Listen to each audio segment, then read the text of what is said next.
আসসালামু আলাইকুম। Hello everyone, welcome back to my channel. আজ শুরু করছি নদীর মাছের অন্যরকম একটি রেসিপি নিয়ে। নদীর মাছ তো আপনারা সকলেই পছন্দ করেন, কিন্তু সবচেয়ে সেরা স্বাদে রান্না করতে পারলে সবার প্রশংসায় আপনারা সবাই হয়ে উঠবেন পঞ্চমুখ। কথা না বাড়িয়ে চলে যাই মূল রেসিপিতে। প্রথমে আমি একটি প্যানের মধ্যে পর্যাপ্ত পরিমাণে পেঁয়াজ, টমেটো এবং কাঁচামরিচ এবং তার সাথে তেল একত্রে দিয়ে সব কিছুকে আমি একদম ভালো করে নেড়েচেড়ে ভেজে নেব।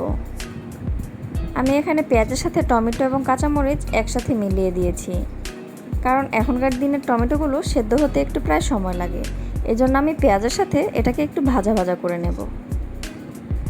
তো এদিকে পেঁয়াজটা ভাজা হয়ে গেলে এর মধ্যে দিয়ে দিয়েছি সামান্য পরিমাণে পানি।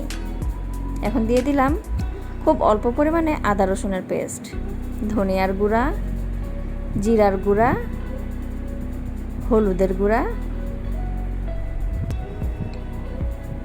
তার সাথে দিয়ে দিলাম পরিমাণ মতো মরিচের গুঁড়া। এখন সবগুলো উপকরণকে ভালো করে নেড়েচেড়ে একসাথে পানির সাথে মিশিয়ে দেব। আর এদিকে আমি নদীর বুতুম মাছ খুব ভালো করে কেটে ধুয়ে পরিষ্কার করে নিয়েছি। এখন সেগুলোকে এই কষানো ঝোলের মধ্যে দিয়ে দিলাম। এখন এই কষানো ঝোলের সাথে মাছগুলোকে ভালো করে নেড়েচেড়ে উল্টিয়ে পাল্টিয়ে একসাথে মিশিয়ে নেব। যেহেতু এগুলো নদীর মাছ আর নরম মাছ, এজন্য এগুলো বেশি নাড়াচাড়া করা যাবে না। এগুলো প্রথমে কাঁচা অবস্থাতেই ভালো করে একটু নেড়ে দিতে হবে। তো কষানো হয়ে গেলে এর মধ্যে দিয়ে দিলাম আমি পরিমাণ মতো পানি। এখন পানিটা দিয়ে আরও একবার ভালো করে নেড়েচেড়ে ঢাকনা দিয়ে ঢেকে দেব। প্রায় 5 মিনিট পর এখন আমি ঢাকনা উল্টিয়ে দেখব কী অবস্থা। তো 5 মিনিটের মধ্যে মাছগুলো অনেকটাই সেদ্ধ হয়ে এসেছে।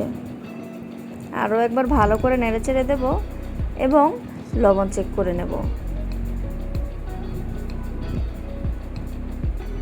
তো এদিকে আমার মাছগুলো হয়ে এসেছে আর ঝোলগুলো শুকিয়ে যাচ্ছে।